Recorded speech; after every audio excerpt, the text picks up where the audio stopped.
بسم الله الرحمن الرحيم.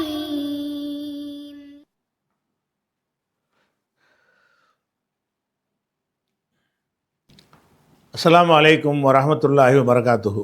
அன்பிற்குரிய சகோதர சகோதரிகளே, நீங்களும் ஆலிம்களாகலாம் என்கிற பாடத்தில் புதன் வியாழன் ஆகிய 2 நாட்கள் திருக்குர்ஆன் வசனத்தினுடைய நேரடி தமிழாக்கத்தையும் விளக்கத்தையும் பார்த்து வருகிறோம்.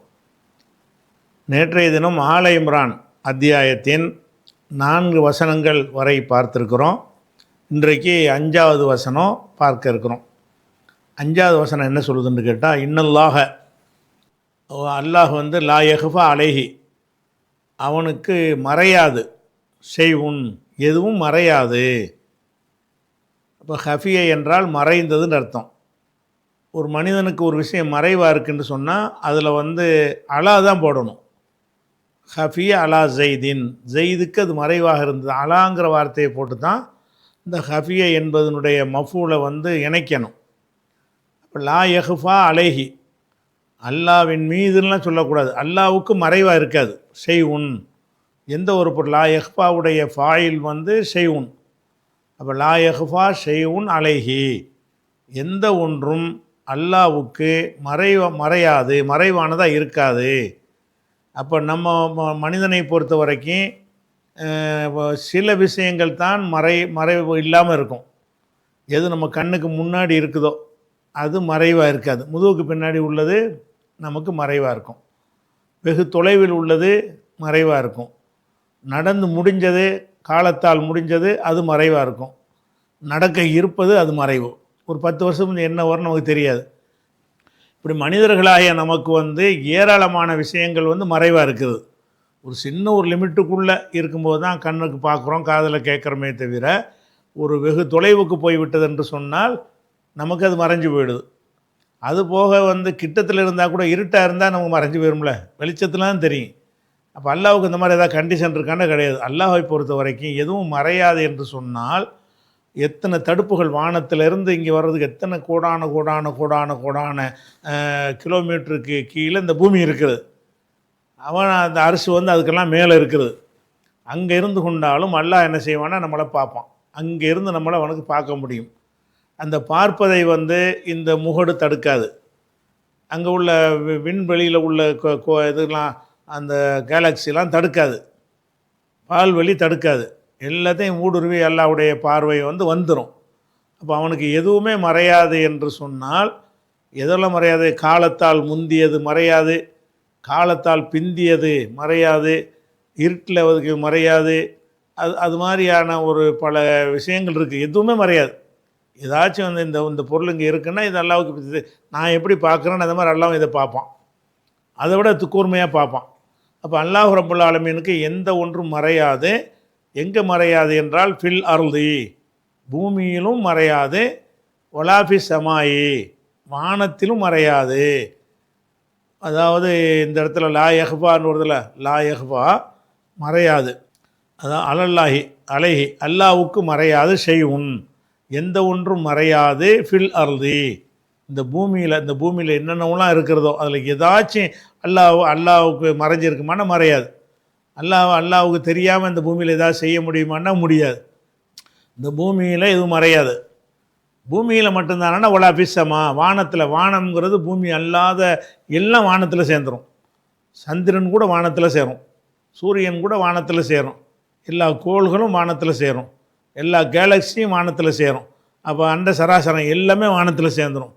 அப்போ வானத்தில் நடக்கிற விஷயமாச்சும் அல்லாவுக்கு மறைவாக இருக்குமான்னா மறைவாக இருக்காது. வானத்தோடு ஒப்பிடும்போது அந்த பூமிங்கிற ஒன்றுமே கிடையாது. ஒன்றும் இல்லாத ஒரு பொருள் தான் பூமிங்கிறது. அதை கம்பேர் பண்ணோம்டா. இருந்தாலும் பூமியில் நம்ம வசிக்கிறதுனால அதுக்கு முக்கியத்துவம் வந்திருக்குது. அதை வச்சு அல்லாஹ் சொல்கிறோம், லா யஹ்ஃபா அலைஹி, அல்லாஹ்வுக்கு மறையாது, ஷெய்உன், எந்த ஒன்றும் மறையாது, ஃபில் அர்தி, பூமியில் மறையாது, வலாஃபி சமாயி, வானத்திலும் மறையாது. இந்த இடத்துல ஒரு கிராமர் சம்பந்தமான ஒரு விஷயத்தை நம்ம விளங்கி கொள்ள வேண்டும். என்னென்னு கேட்டால், இந்த வலாஃபி சமா, அந்த லா இருக்குல்ல, இந்த லா தேவையே இல்லை. ஒஃபிஸ் சமாயின்றால போதும். ஏன்னா லா யஹ்ஃபான்னு சொல்லிவிட்டோம். அல்லாவுக்கு மறையாது, ஃபில் அர்லி ஒ சமாயி, அதாவது இது பூராவே தேவையில்லை. அதாவது ஒலா ஃபீ கூட வேண்டியதில்லை. ஃபில் அர்லி பூமியிலையும் மறையாது, ஒசமாயி வானத்தில் மறையாது அப்படின்னு அந்த அர்த்தம் வந்துடுதுல. அந்த லா யஹ்ஃபா அலைஹி ஷைஉன் அல்லாஹ்வுக்கு எதுவும் மறையாது, ஃபில் அர்லி ஒசமாயி இந்த லாவையும் ஃபீயையும் நீக்கிட்டு படித்து பாருங்க. ஃபில் அர்லி பூமியிலையும் மறையாது, ஒசமாயி வானத்திலும் மறையாது என்று சொல்வதே போதுமா? அப்படி சொல்லலாம். அந்த மொழியில் அப்படியான சொற்களும் இருக்கிறது, பேச்சு வழக்கம் இருக்கிறது. அதை என்ன செய்வாங்கன்னு கேட்டால், ஒரு அழுத்தம் கொடுத்து சொல்வதற்காக என்ன செய்வாங்கன்னு கேட்டால், இந்த லா இங்கே வந்துச்சு, லா யஹ்ஃபாவில் லா இருக்குல்ல, அந்த லாவையே திருப்பி கொண்டு வர்றது. அதாவது வானத்திலும் மறையாது, பூமியிலையும் இல்லை, அப்படி இல்லைன்னு சேர்த்துறது. இல்லைன்னு சொன்னால் மறையாதுன்னு அர்த்தம். வலான்னு சொன்னால் இந்த நஃபியான லாவை வந்து ரிப்பீட் பண்ணி கொண்டு வர்றது. ரிப்பீட் கொண்டு வந்தீங்கன்னா என்னவா, இந்த ரிப்பீட் பண்ணாட்டாலும் அந்த அர்த்தம் தான். அதே மாதிரி வந்து இந்த ஃபீ இருக்குல்ல, இந்த ஃபீயை கூட தேவையில்லையே அங்கே இங்கே ஒரு ஃபீ இருக்குது, ஷைஉன் ஃபில் அர்லிண்டு. அதனால் வந்து வசமாயின்றாலே போதும். இந்த ஃபீ என்பது வந்து முந்தின இதுலேயும் இருக்குது, ஃபில் அர்லிலையும் ஃபீ இருக்குல்ல, ஃபில் அர்லி என்பதுலேயும் ஃபீ இருக்குது. அப்படி இருக்கும்போது வாவை கொண்டாந்து போட்ட உடனேயே அந்த ஃபீ வந்து சமாவுலையும் ஒட்டிக்கிறோம், ஃபில் அர்லி ஒசமாயிண்டு. ஆனாலும் என்ன செய்வாங்கன்னா, அந்த அத்துவு செய்யும் பொழுது இப்படியும் பயன்படுத்துகிறது சரிபாதியாக இருக்கும். சரிபாதி பயன்பாட்டில் வந்து லா யஹ்ஃபா அலைஹி ஷைஉன் ஃபில் அர்லி ஒசமாயி அந்த மாதிரியான ஸ்டைலில் உள்ள வாசகங்களும் சரிபாதி இருக்கும். அல்லது இந்த லா வந்து லா யஹ்ஃபான்னு வந்ததுனால இந்த லாவை திருப்பி லாவை கொண்டாந்து போட்டு மீனிங்கே கிடையாது. லாங்கிறது ஜாயிதுன்றுவாங்க. இந்த லா வந்து தேவையே இல்லை, லா இல்லாட்டினா அந்த அர்த்தம் வந்துடுது. அப்போ இந்த லாவும் இந்த ஃபீயும் திருப்பி கொண்டு வந்திருக்காங்களே, இது ரெண்டுமே வந்து அரபு மொழியில் ஜாயிது, அதாவது அது பொருளற்றதாக கொண்டு வர்றாங்க. அது இல்லாட்டினா இந்த அர்த்தம் வந்துடுதுல்ல, ஃபில் அர்லி ஒசமாயின்றால இந்த அர்த்தம் வந்துடுது. அப்படி இருக்கும்போது பூமியிலையும் வானத்திலையும் இல்லைன்னு சொல்ல தேவையில்லை, வானத்திலையும் பூமியிலையும் எதுவும் மறையாது அப்படி சொல்லாமல் இப்படி சொல்லக்கூடிய ஒரு வழக்கமும் மொழியில் இருக்கிறது. நீங்கள் அத்துப்பு செய்யும்போது மாஜா ஜெய்துன், ஜெய்து வரலை, வ அம்ருன் அம்ரு வரலை அப்படின்னு நம்ம பேசலாம். மாஜா ஜெய்துன் வல அம்ருன், அம்ரும் இல்லை, லாவை போட்டுன்னு சொல்லலாம். அதான் மாஜா ஜெய்துன், ஜெய்து வரலை இல்லைன்னு சொல்லிட்டோம்ல. அம்ருண்டு வ அம்ருண்டு போட்டாலும் என்ன வந்துடும், அங்கேயும் ஒரு மாஜான்னு வந்துடும். ஆனால் என்ன செய்வாங்கன்னா, இப்போ நம்ம பேச்சில் எப்படி சொல்லலாம்னு கேட்டால், மாஜா ஜெய்துன் வல அம்ருன், அந்த லா மாக்கு பதிலாக லாவை போட்டுக்கிறது. அம்ரு அமரும் இல்லை, அமரும் இல்லை என்றால் அமரும் வரலை, அது மாதிரி இருக்குது. மா கல்து வந்து லஹமன் ஒலா சமக்கன், நான் வந்து இறைச்சியை சாப்பிடலை மீனையும் சாப்பிடலைங்கிறத வந்து இந்த ஒலா தேவையாண்டா கிடையாது. மா கல்து நான் சாப்பிடவில்லை, லஹமன் சமக்கன் இறைச்சி மீனும் சாப்பிடலன்னு சொன்னாலும் இந்த அர்த்தம் வந்துடும். ஆனால் என்ன செய்வாங்கன்னா, இந்த லா என்பதை வந்து ஜாயிதாக என்ன செய்வாங்க, ஜாயிதுன்னா கூடுதலாக பொருளற்றதாக சும்மா சேர்த்துக்கிடுவாங்க. அது வந்து சேர்க்கறது கிராமருக்கு மாற்றம் கிடையாது, அப்படி சேர்க்கறதும் அரபு மொழியில் ஒரு வழக்கத்தில் உள்ளது தான். அந்த வழக்கத்தில் இருக்கிற காரணத்தினால அது அந்த அடிப்படையில் இது பயன்படுத்தப்பட்டிருக்குது. ஒலாஃபிசமானா நேரடி அர்த்தம் வானத்திலும் இல்லை. எப்படி அர்த்தம் வந்துடுறேன், பூமியில் எதுவும் அல்லாவுக்கு மறையாது, ஒலாஃபிசமா வானத்திலும் கிடையாது. வானத்திலும் கிடையாதுன்னு என்ன அர்த்தம், வானத்திலையும் எந்த ஒன்றும் அல்லாவுக்கு மறையாதுன்னு அர்த்தமாகும். இப்படி ஒன்றாச்சா, அது 5வது வசனம் முடிஞ்சு போச்சு, பெருசாக ஒன்றும் கிடையாது. அதுக்கடுத்து 6வது வசனம், ஹுவ அவன், அல்லது யு சவ்விருக்கும், சவ்வர என்று சொன்னால் வடிவம் கொடுக்கிறது. ஒரு சூரத்துங்கிறோம்ல, அந்த சூரத்துங்கிற வார்த்தையில் வந்ததான் சவ்வர. சவ்வர என்று சொன்னால் வடிவம் கொடுத்தான், ஒரு பொருளுக்கு வடிவம் கொடுக்கறது. இப்போ வந்து நம்ம மனிதனுக்கு ஒரு வடிவம் அல்லாஹ் கொடுக்குறான்ல, இந்த வடிவத்தை வந்து அல்லாஹ் தான் கண்டிப்பாக கொடுக்குறான். ஏன்னு கேட்டால் ஃபில் அர்ஹாமி, எங்கே வடிவம் கொடுக்குறான்னா ரஹமு என்று சொன்னால் கற்பப்பை, பெண்களுடைய வயிற்றில் இருக்கக்கூடிய கற்பப்பைக்கு பேர் ரஹமுங்கிறது. அந்த ரஹமு என்பதனுடைய பன்மை வந்து அர்ஹாம்.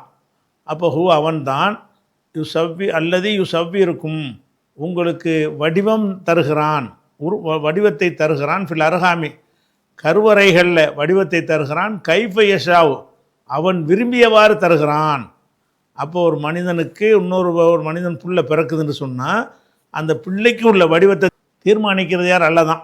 அல்லதான் தீர்மானிக்கிற காரணத்தினால தான் ஒரு மனிதன் வந்து அவனுக்கு பிறக்கக்கூடிய புள்ள அவனை மாதிரி சில நேரத்தில் இருக்கும், சில நேரத்தில் அவனுடைய மனைவி மாதிரி இருக்கும், சில நேரத்தில் அவங்க தாத்தா பாட்டி மாதிரி யாராவது மாதிரியாகவும் இருக்கும். சில நேரத்தில் அதுக்கு சம்மந்தமே இருக்காது. இந்த வடிவம் நம்ம குடும்பத்தில் கிடையாத அப்படிங்கிற மாதிரி இருக்கும். அப்போ அவன் தான் நாடுறான் அதை. அந்த என்ன வடிவத்தில் இந்த குழந்தைய கொடுக்கறது என்பதை வந்து டிசைட் பண்ணுறது, முடிவெடுக்கிறது அல்லாஹ்வுடைய அதிகாரம். அவன் விரும்பியவாறு வடிவத்தை கொடுப்பான்.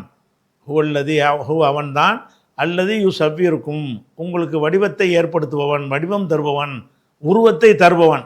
எங்கே வச்சு தந்துடுறான்? ஃபில் அர்ஹாமி, கருவறைகளிலே வைத்து உருவத்தை தருகிறான். கைஃப யஷாவு, அவன் நாடியபடி, எப்படி நாடுகிறானோ அப்படி. கைஃபன்னா எப்படி, கைஃப யஷாவு எப்படி நாடுகிறானோ அப்படி வந்து வடிவம் தருகிறான். லா இலாஹ இல்லாஹுவ, அவனை தவிர வணக்கத்துக்குரியவன் யாரும் இல்லை. அல் அசீஸு, அசீஸ் என்றால் மிகைத்தவன், அவனை யாரும் ஜெயிக்க முடியாதுன்னா அசீஸும்பாங்க. அல் அசீஸ் மிகைத்தவன். அல் ஹக்கீம், ஹக்கீம்னா செய்கிறத ரொம்ப நுணுக்கமாக செய்கிறவன். ஒரு காரியத்தை செய்யும் பொழுது நுண்ணறிவோடு செய்கிறவனுக்கு பேர் ஹக்கீம், ஹிக்மத்தாக செய்கிறது. அப்போ இதில் வந்து அல்லாஹ் வந்து அந்த வடிவத்தை தர்றது அவனுடைய பெரிய அளவற்ற நுணுக்கத்தானே காட்டுது. இப்போ 600 கோடி மக்கள் 800 கோடி மக்கள் உலகத்தில் வாழ்கிறோம்னு சொன்னால் 800 பேரும் ஒவ்வொரு வடிவத்தில் இருக்கிறான். 800 கோடி பேருக்கும் தனித்தனி வடிவமாக இருக்குது. அதனால் கரெக்டாக கண்டுபிடிச்சிடமா இல்லையா? இவன் இவன் இவன் இவன் இன்னாலும் இவன் இன்னாருன்னு கண்டுபிடிக்கிறல என்ன அர்த்தம்? அவன் வடிவத்துக்கும் இவன் வடிவத்துக்கும் சம்மந்தமே இல்லை. அப்படி மனிதனால் அப்படி முடியாது. மனிதனை பொறுத்த வரைக்கும் ஒன்று தயாரித்தான்னா அது மாதிரி தான் ஒரு ஃபோன் தயாரிக்கிறான்னு சொன்னால், ஒரு சாம்சங்கில் ஒரு ஃபோனை தயாரிக்கிறான்னு சொன்னால் அது மாதிரி லட்சம் தயாரிப்பான். ஒரே மாதிரி இருக்கும், எல்லாமே ஒரே மாதிரி இருக்கும். ஆப்பிளில் ஒரு ஃபோனு தயாரிக்கிறான்னு சொன்னால் ஒரு அந்த மாடல் வந்து அது மாதிரி லட்சக்கணக்கில் தயாரிப்பான். அப்போ தான் கட்டுப்படி ஆகும். அல்லாஹ் பொறுத்த வரைக்கும் ஒவ்வொன்றும் தனித்தனி. இது மனிதனுக்கு மாத்திரம் இல்லாமல் ஒரு மாமரத்தில் மாம்பழம் காய்க்குதுன்னு வைங்க, எல்லா மாம்பழம் ஒரே மாதிரி இருக்கும்னா இருக்காது. அதனுடைய கலரில், சுவையில், தன்மையில், தோற்றத்தில் எல்லாம் ஒன்றுக்கு ஒன்று டிஃப்ரெண்ட்டாக தான் இருக்கும். அவன் விரும்பியபடி வடிவத்தை கொடுத்துட்றான். அது அல்லாஹ்வுடைய தனித்தன்மை. அதுதான் அல்லாஹ்வுடைய படைப்புகள் எதுவுமே ஒரே வடிவத்தில் உள்ளதாக இருக்கவே இருக்காது. எல்லா மனிதனும் ஒரே வடிவத்தில் இருக்க மாட்டார்கள். எல்லா ஆடுகளும் ஒரே வடிவத்தில் இருக்காது. எல்லா நாய்களும் ஒரே வடிவத்தில் இருக்காது. எல்லா கனிகளும், எல்லா பழங்களும், எல்லா பூக்களும் ஒரே வடிவத்தில் இருக்காது. அந்த ஒரு மல்லிகை பூண்டு எடுத்தால் கூட மல்லிகை பூண்டு ஒரு பொது பேரில் நம்ம அழைச்சாலும் 2 பூவை எடுத்து வச்சு பார்த்திங்கன்னா அது வித்தியாசம் இருக்கும். இந்த பூ வேறு அந்த பூ வேறு அப்படிங்கிற மாதிரி டிஃப்ரெண்ட் இருக்கும். அப்போ அல்லாஹ் வந்து எல்லாத்துலேயும் காட்டுற மாதிரி கருவறையில் மனிதர்களுக்கும் இப்படி வடிவத்தை கொடுக்குறான். அவன் தான் அல்லது யுசவ்விருக்கும், உங்களுக்கு வடிவத்தை தருகிறான். ஃபில் அர்ஹாமி, கருவறைகளில் வைத்து வடிவத்தை தருகிறான். கைஃப யஷாவு, எப்படி நாடுகிறானோ அப்படி. கைஃபன்னா எப்படி, கைஃப யஷாவுன்னு அவன் நாடுறான், எப்படி விரும்புகிறானோ அப்படி அவன் தருகிறான். லா இலாஹ இல்லாஹுவ, அவனை தவிர வணக்கத்துக்குரியவன் யாருமே இல்லை. அல் அசீஸு, அவன் வந்து மிகைத்தவன்.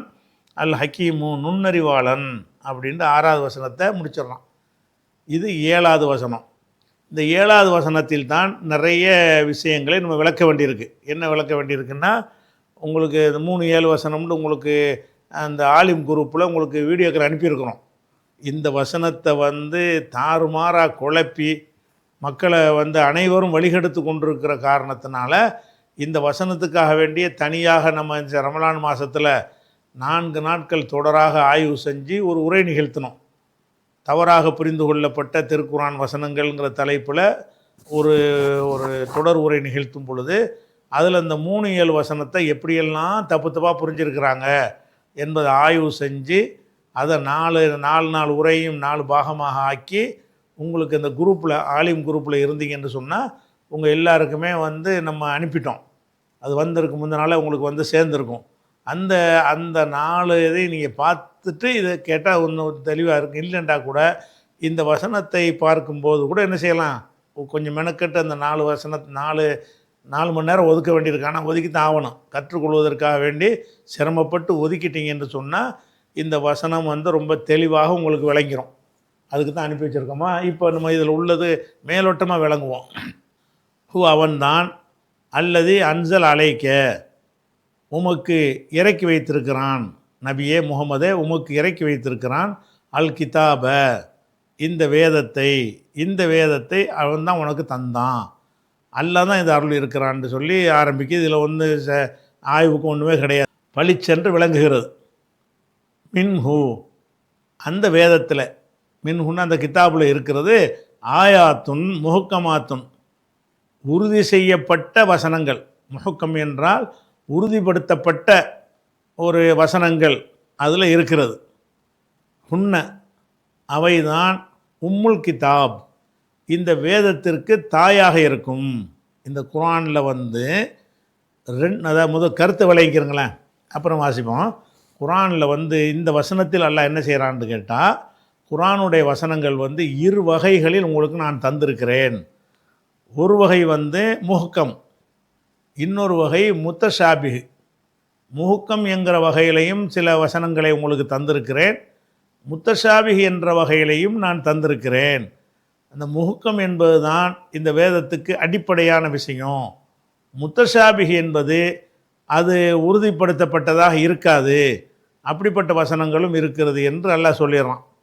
சொல்லிட்டு இப்போ இந்த முஹக்கமான வசனங்களை முத்தஷாபிஹை சொல்லிட்டு, இந்த முத்தஷாபிகான வசனம் இருக்கு இல்லையா, முஹக்கமான வசனத்தை எல்லாரும் வழங்குவாங்களாம்.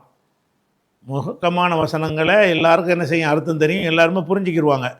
முத்தஷாபிகின்ற சில வசனங்கள் எல்லாம் தந்திருக்கிறான். அந்த வசனங்களுடைய அர்த்தத்தை அல்லாஹ்வுக்கு மட்டும்தான் தெரியும், மனிதர்களில் யாருமே அறிய மாட்டார்கள் அப்படிங்கிற ஒரு கருத்தை அதிகமான அறிஞர்கள் தர்றாங்க. குர்ஆனில் பல வசனங்கள் முஹக்கம் என்கிற நிலையில் இருக்கிறது, அதை எல்லாரும் விளங்கி கொள்வார்கள். சில வசனங்கள் முத்தஷாபிஹி என்ற வகையில் இருக்கிறது. அந்த முத்தஷாபிஹி வசனம்ங்கிறது ஒருத்தருக்கும் விளங்காது, அல்லாஹ்வுக்கு மட்டும்தான் விளங்கும் அப்படின்னு சொல்லி ஒரு சாரார் இல்லை, மிக மிக மிக மிக அதிகமான பேர் என்று சொல்கிறார்கள், அல்லாஹ்வுக்கு தான் விளங்குங்கிறாங்க. இப்போ இந்த கருத்து சரியான்னு பார்த்தீங்கன்னா சரியில்லை. முத்தஷாபிஹை பற்றி நம்ம முழுசாக அந்த விஷயத்தை உள்வாங்கி கொண்டு அப்புறமேல அர்த்தம் செஞ்சால் உங்களுக்கு தெளிவாக இருக்கும். அதாவது குர்ஆனில் நமக்கு நேர்வழி காட்டுவதற்கு அல்லாஹ் தந்திருக்கிறான். தந்திருக்கும் பொழுது அதில் எல்லாமே நமக்கு விளங்கணுமா இல்லையா? விளங்காது என்று சிலது அல்லாஹ்வுக்கு மட்டும்தான் விளங்கும் அப்படின்னு சில வசனங்கள் இருக்கும் என்று சொன்னால், அதையும் நமக்கு அல்லாஹ் சொல்கிறான். அவன் நமக்கு விளங்கவே செய்யாட்டி நமக்கு ஏன் அல்லாஹ் சொல்கிறான்? மனிதர்களுக்கு அதை அல்லாஹ் அருளுகிறான், அவனுக்கு மட்டும்தான் விளங்கணும்னு அதையும் பட்டு நம்மளுக்கு சொல்கிறான். அதை நமக்கு என்ன பயன்? பயனற்ற வழி அல்லாஹ் செய்வானா? அல்லாஹ் ஒரு விஷயத்தை நம்ம சொல்கிறான்னு சொன்னால், நம்ம அதிலேருந்து படித்து பாடம் பெற்று படிப்பினை பெற்று விளங்குவதற்கு தானே நமக்கு அல்லாஹ் தர்றான். விளங்குவதற்கு தர்றான்ங்கிற அந்த அடிப்படைக்கு மாற்றமாக என்ன சொல்கிறாங்கன்னு கேட்டால், முஹக்கம் மட்டும்தான் உங்களுக்கு விளங்கும், முத்தஷாபிஹ் விளங்கவே விளங்காது. அல்லாஹ்வுக்கு மட்டும்தான் அதில் எப்படி லா யாலமு தாவீலஹு இல்லல்லான்னு இதில் வரும். அல்லாஹ்வை தவிர அதன் விளக்கத்தை யார் அறிய மாட்டார்கள்ன்ற ஒரு அர்த்தத்தை செஞ்சு கொண்டு, அது முத்தஷாபிஹின்ற வசனம் இருக்கிறது, அது ஒருத்தருக்கும் விளங்காது அப்படின்ற ஒரு கருத்தை சொல்கிறாங்க. அப்படி இருக்குமேயானால் அப்படி அல்லாஹ் தருவானா? ஒரு குர்ஆனை நமக்கு நம்மள்கிட்ட பேசுகிறான், நம்மள்கிட்ட பேசுகிறது நமக்கு விளங்குறதுக்கு தான் பேசுகிறான், உனக்கே விளங்காதுன்னு சொல்லுவானே. ஆனால் அல்லாஹ் பயனற்ற ஒரு வேலையை செஞ்சுருக்கிறான்னு அர்த்தம் போதா இல்லையா? முஹக்கம் வசனத்தை நம்ம பயன்பெறுவதற்காக தந்திருக்கிறான், அதில் ஓகே. முத்தஷாபிஹ் என்கிற வசனத்தை அல்லாஹ் என்ன செய்யலை, நம்ம பயன்பெறுவதுக்கு தரவே இல்லை. சும்மா காதில் கேட்டுட்டு போ, உளறல் மாதிரி. ஒரு கழுதை கத்துனா நமக்கு எதாவது விளங்குமா? ஒரு ஆடு கத்துனா நமக்கு விளங்குமா? சத்தமாக விளங்குமே தவிர அதனுடைய மீனிங் விளங்குமா? அதுக்கு மீனிங் எதாவது இருக்கா? அந்த ஒரு நிலையில் தான் அந்த வசனங்கள்லாம் இருக்குங்கிறாங்க. சில முத்தஷாபிஹ் வசனங்களை செய்ய முடியாது, யாராலும் அறிந்து கொள்ள முடியாது, அல்லாஹ் மட்டும்தான் அது அறிவான் அப்படின்றாக்கு ஒரு சாரார் சொல்கிறாங்க. அது அந்த பேசிக்கில் தப்பு நீங்கள் விளங்கிக்கிறேன். அப்படி இருக்குமா? ஒன்று. அடுத்ததாக குர்ஆனில் ரசூலுல்லாஹ் அந்த குர்ஆனை மக்களுக்கு வாசி காட்டுறாங்க. காட்டும்போது ஒருத்தருக்கு விளங்காத சிலது இருந்தால் அதை மக்கள் என்ன நினைப்பாங்க? உளறல் தான் நினைப்பாங்க. எல்லாருக்கும் விளங்குற விஷயமாக இருந்துச்சுன்னா அது ஒரு கருத்தை சொல்லுதுன்னு விளங்கிடுவாங்க. ஒருத்தருக்கும் விளங்காத ஒரு 10 வசனத்தை இறைவன் சொல்கிறான்னு வைங்க, இதை ஒரு காஃபிர் பார்வையில் அது எப்படி பார்ப்பான்? அதை என்னென்ன விளங்க மாட்டேங்கன்னா விளங்காத பேசினா அதுக்கு என்ன பேர் வைப்பான்? உளறல் தானே வைப்பான். அப்படி எவனாச்சும் விமர்சனம் பண்ணானா, என்னையா இறைவேதம்ங்கிற, இது என்னென்ன விளங்க மாட்டேங்குது, என்ன இறைவேதம்ங்கிறன்னு யாராவது கேட்டுக்கணுமா இல்லையா? கேட்பானே இல்லையா? அதை வச்சே இறைவேதம் இல்லைன்றான் அவன். இறைவேதம் நம்ம ரசூலுல்லாஹ் எதை சொல்கிறாங்களோ அது இறைவேதமே கிடையாதுன்றான். ஏன் கிடையாதுன்றான்? ஏன்னு விளங்காது, யாருக்கும் விளங்காது, ஒருத்தருக்கும் விளங்காது. இது என்ன இதுக்கு அர்த்தம் ஒன்றும் புரியலையே, ஒரு மனிதனுக்கு விளங்காத எதுக்கு சொல்கிற அப்படின்னு இருக்குமேயானால் அதை வச்சே குர்ஆனை நிராகரித்துப்பார்கள். அப்போ குர்ஆனில் ஒருத்தருக்கும் விளங்காது இருக்குன்னு சொல்கிறானே, அவனை விட ஒரு இஸ்லாத்துக்கு எதிரி யாருமே இருக்க முடியாது. ஆனால் மிகப்பெரிய அறிஞர்கள்லாம் அந்த கருத்தில் இருக்கிறார்கள். அதில் இன்னொரு வேடிக்கை என்ன தெரியுமா? எல்லா தமிழாக்கத்திலையும் குர்ஆனுக்கு பல மொழிபெயர்ப்புகள் வந்துருச்சு. தமிழில் வந்துருச்சு, ஆங்கிலத்தில் வந்துருச்சு, உருதுல வந்துருச்சு. எல்லா மொழிபெயர்ப்புகளை எடுத்துக்கிட்டிங்கன்னு சொன்னால் அவங்க எப்படி அர்த்தம் செஞ்சுருப்பாங்கன்னு கேட்டால், இந்த பின்னாடி வர அந்த வசனத்தை வாசிக்கும்போது உங்களுக்கு விளங்க, இதனுடைய விளக்கத்தை அல்லாஹ்வை தவிர யாரும் அறிய மாட்டார்கள் அப்படின்ட்டு என்ன செய்வாங்க, இதுக்கு அர்த்தம் எல்லாருமே செஞ்சுருப்பாங்க. சரி, அப்போ முத்தஷாபிஹ் என்ற அடிப்படையில் இருந்த வசனங்களை அல்லாஹ்வை தவிர யாரும் அறிய மாட்டாங்கல்ல. சரி, அல்லாஹ்வை தவிர அறிய மாட்டாங்கன்னு சொன்னீங்கன்னா நீ எதுக்கு எல்லா வசனத்துக்கும் அர்த்தம் செஞ்ச? குர்ஆன் மொழிபெயர்த்தவன் வந்துக்கிட்டு பிளாங்கா ஒரு 10 வசனத்தை விட்டுருக்கணுமா இல்லையா? குர்ஆனை மொழிபெயர்க்கிற, அதில் நீ முத்தஷாபி வசனம் இருக்குன்னு நீ என்ன சொல்கிற? அந்த முத்தஷாபி வசனம் அல்லாஹ்வுக்கு மட்டும்தான் விளங்கும்னு வேற சொல்கிற. அப்படி இருக்குமையானால் நீ குர்ஆன் மொழிபெயர்த்தவர்கள் என்ன செய்யணும்னு கேட்டால், அர்த்தம் செஞ்சுட்டு வரும்போதே ஒரு 10 வசனத்தை அங்கங்கே இது முத்தஷாபிஹின்னு போட்டு விட்டு பிளாங்க் அர்த்தம் இல்லாமல் போட்டு விடணும். அப்படி ஒரு இடத்துக்காவது போட்டிருக்காங்களா? விளங்காதுங்கிறாங்க, அர்த்தம் செய்கிறாங்க விளங்குற மாதிரி. அல்லாஹ்வுடைய வசனத்துக்கு அர்த்தம், இந்த வசனத்துக்கு அர்த்தம் செய்யும்போது அல்லாஹ்வுக்கு மட்டும்தான் விளங்குன்றாங்க. முத்தஷாபிஹி வசனம் அல்லாஹ்வுக்கு மட்டும்தான் விளங்குங்கிறாங்க. அப்படியானால் நீ அல்லாஹ்வுக்கு மட்டும் விளங்குங்கிற ஒரு விஷயத்துக்கு எப்படி நீ அர்த்தம் செஞ்ச? ஒரு வசனத்துக்காவது பொருள் செய்யாமல் விட்டுருக்கிறார்களா? தமிழாக்கமாக இருக்கட்டும், அது உருதாக்கமாக இருக்கட்டும், ஆங்கிலாக்கமாக இருக்கட்டும், எந்த மொழிபெயர்ப்பாக வேண்டாலும் இருக்கட்டும், எந்த மொழிபெயர்ப்பிலாவது இது நமக்கு விளங்க முடியாத வசனத்தில் உள்ளது அப்படின்னு சொல்லி அதுக்கு அர்த்தத்தை போடாமல் அது அப்படியே அந்த பிளாங்காக எம்டியாக அந்த இடத்த விட்டுட்டு ஒரு மொழிபெயர்ப்பாவது உலகத்தில் வந்திருக்குதா? அப்போ விளங்குன்னு அவனே ஒத்துக்கிறான். விளங்க போய் தான் உனக்கு அர்த்தம் செய்ய முடியுது. அது ஏன்னு கேட்டால், இந்த குர்ஆனை பொறுத்த வரைக்கும் பிலிசானின் அரபியின் முபீன், தெளிவான அரபு மொழியில் இது அருளப்படுதுன்னு நல்லா சொல்கிறான். தெளிவான அரபு மொழின்னா அர்த்தம் இருக்குன்னு தானே அர்த்தம். உளறல் வரலையது. தெளிவான அரபு மொழியில் வந்திருக்குன்னா என்ன அர்த்தம்? அந்த தெளிவான அரபு பாஷையில் இது வந்திருக்குன்னு சொன்னால், அது அரபு பாஷையில் ஒரு பாஷையில் இருப்பது எப்படி அடுத்த ஆளுக்கு விளங்காமல் போகும்? ஒரு பாஷையில் சொல்கிற விஷயம் விளங்காமல் எப்படி போகும்? ஆனால் விளங்காதுங்கிறாங்க. என்ன செய்கிறாங்க? யாருக்கும் விளங்காது, அல்லாஹ்வுக்கு மட்டும்தான் விளங்கு. அதுக்கு பேர் தான் முத்தஷாபிஹி அப்படிம்பார்கள். அவங்கள்ட்ட மேலே நீங்கள் கேளுங்க, என்ன கேட்கணும்? ஒருத்தருக்கும் விளங்காததை அல்லாஹ் இறக்குவானா? அப்படி இறக்கி இருந்தால் அன்றைக்கி உள்ள காஃபிர் இதை வச்சே நமக்கு வேதத்தை பொய்யாக்கியிருப்பானே. விளங்காது இருக்கும்னா என்னையா இறை வேதம்ங்கிறெல்லாம் உளறிட்டு கிடக்கிற, ஒன்றும் புரிய மாட்டேங்குது அப்படின்னு கேட்டிருப்பான்ல. ஒத்தம் கேட்கலை. மொழிபெயர்த்தவர்களாவது விளங்காத வசனம் இருக்குன்னு சொல்கிறாங்கல்ல, அந்த விளங்காத வசனத்துக்கெல்லாம் அர்த்தம் செய்யாமல் விட்ருக்காங்களா? எல்லாத்துக்கும் அர்த்தம் செஞ்சுருக்காங்க. அப்போ எல்லாத்துக்கும் உன்னால் அர்த்தம் செய்ய முடியும் என்றால் அப்புறம் ஏன் விளங்காது இருக்குங்கிற குர்ஆனில்? விளங்காது இருக்குன்னு வாயில் சொல்கிற, விளங்காது இல்லைன்னு சொல்லி மொழிபெயர்ப்புல நீ காட்டுறிய. அதை சிந்தித்து பார்த்தாலும் நமக்கு என்ன செய்கிறது? அது தப்பாக சொல்கிறாங்கன்னு விளங்குறது. அது அப்போ என்னன்னு கேட்டால், அந்த நம்ம விளங்கிக்கிறதுக்காக சுருக்கமாக சொல்வதாக இருந்தால் குர்ஆனை தூக்கி வச்சுருங்க, மனிதனுடைய பேச்சை எடுத்துக்கங்க. குர்ஆனாக இருக்கட்டும், உங்கள் பேச்சாக இருக்கட்டும், என் பேச்சாக இருக்கட்டும், அரபு மொழியாக இருக்கட்டும், தமிழாக இருக்கட்டும், ஆங்கிலமாக இருக்கட்டும், எந்த ஒரு மொழி சொல்லாக இருந்தாலும் அதை நேரடி அர்த்தத்தில் சொல்லக்கூடிய சொற்களும் அந்த மொழிகளில் இருக்கும். சில இடங்கள் என்ன செய்வோம்னா ஒரு இலக்கியமாக சொல்லப்பட்ட வசனங்களும் இருக்கும். நேரடி அர்த்தத்தில் சொல்லப்பட்ட விஷயத்தை இஷ்டத்துக்கு வளைக்க இயலாது, இஷ்டத்துக்கு வளைக்க முடியாது. ஆனால் இலக்கியமாக சொல்லப்பட்ட வசனத்தை என்ன செய்யலாம்னு கேட்டால், இப்படியும் கொண்டு போகலாம், அப்படியும் கொண்டு போகலாம். அப்படியான பேச்சுகள் எல்லா மொழியிலையுமே இருக்கும். அந்த மாதிரி குர்ஆன்லையும் இருக்கிறது. குர்ஆனில் நேரடியாக கருத்தை சொல்லக்கூடிய வசனங்களும் இருக்கிறது. ஒரு ஓமையாக, ஒரு உதாரணமாக, ஒரு இலக்கியமாக, ஒரு சிலேடையாக சொல்லப்பட்ட வசனங்களும் குர்ஆனில் இருக்கிறது. இந்த சிலேடையாக சொல்லப்பட்ட வசனம் எப்படி இருக்கும்னு கேட்டால், ஒருத்தன் சரியான பார்வையில் பார்த்தான்னு சொன்னால் அதை ஒழுங்காக விளங்கிக்கிடுவான். ஒருத்தன் ஏற்குமாற பார்த்தான்னு சொன்னால் தப்பாக விளங்கிக்கிடுவான். அப்போ அது கருத்தை நல்லவனுக்கு தான் ஒழுங்காக விளங்கும், கெட்டவனுக்கு அவன் புத்திக்கு தகுந்தவாறு விளங்கும். அப்படி இருக்கிறதுக்கு பேர் தான் முத்தஷாபி. முஹுக்கம் என்று சொன்னால் அதை ஒட்டச்சி கிட்டச்சி வளைச்சி அகீமு சலாத் தொழுகை நிலைநாட்டுங்கள் அப்படின்னா அதுக்கு என்ன அர்த்தம்? ஒரு அர்த்தம் தான், தொழுகை சொல்கிறான்ல, அவ்வளோதான் அர்த்தம். அதை வேறு ஒரு அர்த்தத்தை கொண்டு போகவே இயலாது. அதுக்கு பேர் முஹுக்கம்ங்க. முத்தஷாபின்னா என்னன்னு கேட்டால், உதாரணமாக புரிஞ்சுக்கிறதுக்காக நான் சொல்கிறேன்.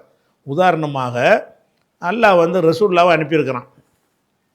ரசூலுல்லா அனுப்புறதை பற்றி குர்ஆனில் சொல்லும் பொழுது அவர் ஒரு நூறாக அனுப்பியிருக்கிறோம், ஒளியாக அனுப்பியிருக்கிறோம்னு அல்லாஹ் சொல்கிறான். ஒளியாக அனுப்புகிறோங்கிற ஒரு விஷயம் இருக்குது. ரசூலுல்லா ஒளியாக வந்தாங்களா? வெளிச்சமாக இருட்டில் இருந்தாங்கன்னா வெளிச்சம் அடிக்குமா? பேசிக்கிட்டு அடிக்குமா? ரசூலுல்லா ஒரு இடத்துல இருந்தால் அந்த தெரு பூரா வெளிச்சமாகி போயிடுமா? அவங்க பாடியிலேருந்து வெளிச்சம் வருமா? வராது. ஆனால் வெளிச்சம்ங்கிறான்ல. ரசூலுல்லாவை என்ன செய்கிறான்? நூறுங்கிறான். அப்போ என்ன செய்யலான்னு கேட்டால், இதை வைத்துக்கொண்டு சரியான முறையில் விளங்குறவன் எப்படி விளங்குவான்? ஒளின்னு சொன்னால் நேர் வழியாக எல்லாம் ஒளிங்கிறான். வழிகேட்டை இருட்டுமாங்க. வழிகேட்டை வந்து இருட்டுக்கு ஒப்பிடுவதும் நேர் வழியை வெளிச்சத்துக்கு ஒப்பிடுவதும் என்பது மனிதர்கள்ட்ட வழக்கத்தில் உள்ள ஒன்று. நபிகள் நாயகம் கொண்டு வந்த இந்த மார்க்கம் வந்து இருட்டிலிருந்து வெளிச்சத்தை பிரித்து காட்டக்கூடியதாக இருக்கிறதுனால, அசத்தியத்திலிருந்து சத்தியத்தை பிரித்து காட்டக்கூடியதாக இருக்கிறதுனால அவங்கள வந்து வெளிச்சம், அவங்கள ஒளி நல்லா சொல்கிறானே தவிர அவங்க பாடியிலேருந்து வெளிச்சம் வருங்கிறதுக்கு சொல்லலை அப்படின்னு நேர் புத்தி உள்ள விளங்கிக்கிடுவான். குறுக்கு புத்தி உள்ள என்ன செய்வான்? ரசூலுல்லாஹ் வெளிச்சம்ங்க, ரசூலுல்லாஹ் வெளியே போனாங்கன்னா வெளிச்சம் அட்டிக்கும், தெருவெலாம் ஜெகஜோதியாக போயிடும், அவங்களுக்கு நிழலே விழுவாது. வெளிச்சத்துக்கு நிழல் இருக்குமா? நிழலே விழுவாது. அப்படி இப்படின்னு என்ன செய்வாங்க? அந்த மாதிரி வந்து அவன் விளங்கிக்கிடுவான். அப்போ நபிகள் நாயகத்தை எல்லை மீறி புகழணும்னு என்ன செய்வான்னு கேட்டால், ரசூலுல்லாஹ் வந்து நம்மளை மாதிரி உடம்பு கொண்டவங்களாக இருக்கவில்லை. அவங்க ஒரு டீப் லைட் மாதிரி வெளிச்சம் அடிச்சுக்கிட்டு இருக்கும் அப்படிங்கிற மாதிரி ஒரு சிறப்பு படைப்பாக எல்லாம் படைத்திருக்கிறான்னு சொல்லி மனிதத்தன்மைக்கு அப்பாற்பட்டவரை ஆக்கி, அப்புறம் கடவுள் மாதிரி ஆக்கி அவங்கள வந்து வழிபடுறது கொண்டே நிப்பாட்டுறதுக்காக இந்த வசனத்தை பயன்படுத்த முடியுமா? முடியாதா? முடியும். ஆனால் நேர்கொண்ட பார்வையில் உள்ளவனுக்கு விளங்க இது வந்து இந்த அர்த்தத்தில் சொல்லப்படலை. வெளிச்சம்னா அது வெளிச்சம் கிடையாது அப்படின்னு வழங்கும். இதுதான் முத்தஷாபிங்கிறது. அதான் குர்ஆனில் வந்து முஹுக்கம் என்று சொன்னால் அதை தொழுகை நிலைநாட்டுங்கள்னா அது வேறு அர்த்தமே செய்ய இயலாது. ஆனால் ஒளியை அனுப்புனாங்கன்னா ரெண்டு அர்த்தம் செய்யலாம். ஒளியாக நபியாக வந்தார்கள்னு சொன்னால், ஒளியாக வந்தார்கள்னால் வெளிச்சம் அடிச்சுங்கிற ஒரு அர்த்தத்தையும் கொடுக்கலாம். அதுதான் அசல் அர்த்தம். ஆனாலும் அசல் அர்த்தத்தில் இங்கே சொல்லப்படலை. என்ன செய்யப்படுது? ஒரு ஊமையாக ஒரு பொம்பளையை வர்ணிக்கும் போது நிலவும்பான்ல, நிலவு மாதிரி வெளிச்சம் வருமா? ஒரு பெண்ணுடைய முகத்தில் வந்து நிலவு மாதிரி வெளிச்சம் வருமாண்டான். ஒரு வெளிச்சமும் வராது. சும்மா அந்த காதல் போதையில் என்ன செய்வான்? நிலவு ஒரு பெண்ணாகின்னு படிப்பானுவோம். அப்போ நிலவுக்கு ஒப்பிடுவது என்பது என்னது? சும்மா பொய்யா சொல்கிறோம். ஆனால் சரியான அறிவாளி என்ன விளங்கிக்கிறவான்? அவள் நிலவுலாம் கிடையாது, நிலவு தான், இந்த பொம்பளை தான். நிலவு என்று சொன்ன காரணத்தினால் அவளிடமிருந்து வெளிச்சம் அடித்து பிச்சு அடிக்கும், பிரகாசமாக இருக்கும்னு அர்த்தம் செய்யாதப்பா. சும்மா பார்க்குமா நல்ல வெளிச்சமாக இருக்குது, கண்ணை கவரக்கூடிய வகையில் இருக்குது அப்படிங்கிறதுக்கு தான் அதை சொன்னேன்னு விளங்கிக்கிடுவாங்க. முட்டாப்பையில் தான் என்ன செய்வான்னு கேட்டால், அவள் தெருவில் நடந்தாலும் ஒரு 10 கிலோமீட்டருக்கு வெளிச்சம் அடிக்கும் அப்படின்னு விளங்கிக்கிறோம் கிறுக்கு பையன். அப்போ இந்த இலக்கியமாக சொல்கிற விஷயத்தை வந்து சரியான புத்தி உள்ளவன் ஒரு மாதிரியாக விளங்கிடுவான். புத்தி மட்டு போனவன் என்ன செய்வான்னு கேட்டால் வேறு மாதிரி விளங்குவான். குர்ஆனில் மாத்திரம் இல்லை, உங்கள் பேச்சு என் பேச்சு யாருடைய பேச்சிலும் இது இருக்கிறது. அதனால் குர்ஆனில் வந்து டைரக்ட் மீனிங்கில் வரக்கூடியதுலேருந்து நீங்கள் சட்டம் எடுங்க. இன்டைரக்டாக சொல்லப்பட்ட விஷயங்கள் நிறைய இருக்கிறது. அதை நீங்கள் வந்து எது பொருத்தமானதோ, எது அகீதாவுக்கு பொருத்தமானதோ, எது வேறு வசனங்களுக்கு முரண் இல்லாமல் இருக்கும் அந்த மாதிரி அதை வழங்குங்க. அப்படி விளங்குறதுக்கு பேர் தான் முத்தஷாபி என்று நம்ம சொல்கிறோம். அப்படின்னா என்ன அர்த்தம்? முத்தஷாபிக்கு விளங்கும். யாருக்கு விளங்கு? சரியான புத்தி உள்ளவனுக்கு விளங்கு, மந்த புத்திக்காரனுக்கு மூளை வறண்டு போனவனுக்கு விளங்காது. முஹுக்கம் என்பது எல்லா பேருக்கும் விளங்கும். முஹுக்கமான சொற்கள் என்ன செய்யும்? 5 5 10னா எல்லோரும் ஒரே மாதிரி வழங்குவாங்க. அதில் மாற்றுறதுக்கு, குழப்புறதுக்கு, திருத்துறதுக்கு எந்த ஒரு வழியுமே இருக்காது. எந்த ஒரு மாறுதலும் இல்லாமல் விளங்கக்கூடிய வசனங்களுக்கு வந்து முஹுக்கம்னு சொல்லுவோம். அதாவது இப்படியும் விளங்கலாம் அப்படியும் விளங்கலாம்னு இருக்கிற, இப்படி விளங்குனா நேர் வழிக்கு போயிடும், அப்படி விளங்குனா வழிகேட்டுக்கு போயிடும். இதுக்கு தான் முத்தஷாபிங்கிறது சொல்லப்படுது. இதை விளங்காமல் என்ன செய்கிறாங்கன்னு கேட்டால், முஹுக்கம்னா அல்லாவுக்கு நமக்கு விளங்க, முத்தசாபின்னா நமக்கு விளங்காதுன்ட்டாங்க, மொத்தமாக விளங்கான்ட்டாங்க. மொத்தமாக விளங்காத பிடிச்சி அல்லாஹ் சொல்கிறான்டா, அதுக்கு பதில் சொல்ல மாட்டேங்கிறாங்க. சரி, அந்த முத்தசாபி லிஸ்ட்டை சொல்லு, எதெல்லாம் முத்தசாபி ஒரு 10 வசனம் சொல்லுண்டா சொல்ல மாட்டாங்க. விளங்காதுங்கிறப்பா, அந்த விளங்காதுக்கு ஒரு 10 எடுத்துக்காட்டுவேன்னா முழிக்கிறான், திருதுன்னு முழிக்கிறான். அப்புறம் ஏன் பொய்யை சொல்லிட்டு திரிகிற? அப்போ இது சம்மந்தமாக இன்னும் கூடுதல் விவரங்கள் இருக்கிறது, அதுக்கெல்லாம் இந்த வீடியோவும் பார்த்துக்கிறங்க. அதுக்கு பிறகு நம்ம அர்த்தம் செய்வோம். சரியா?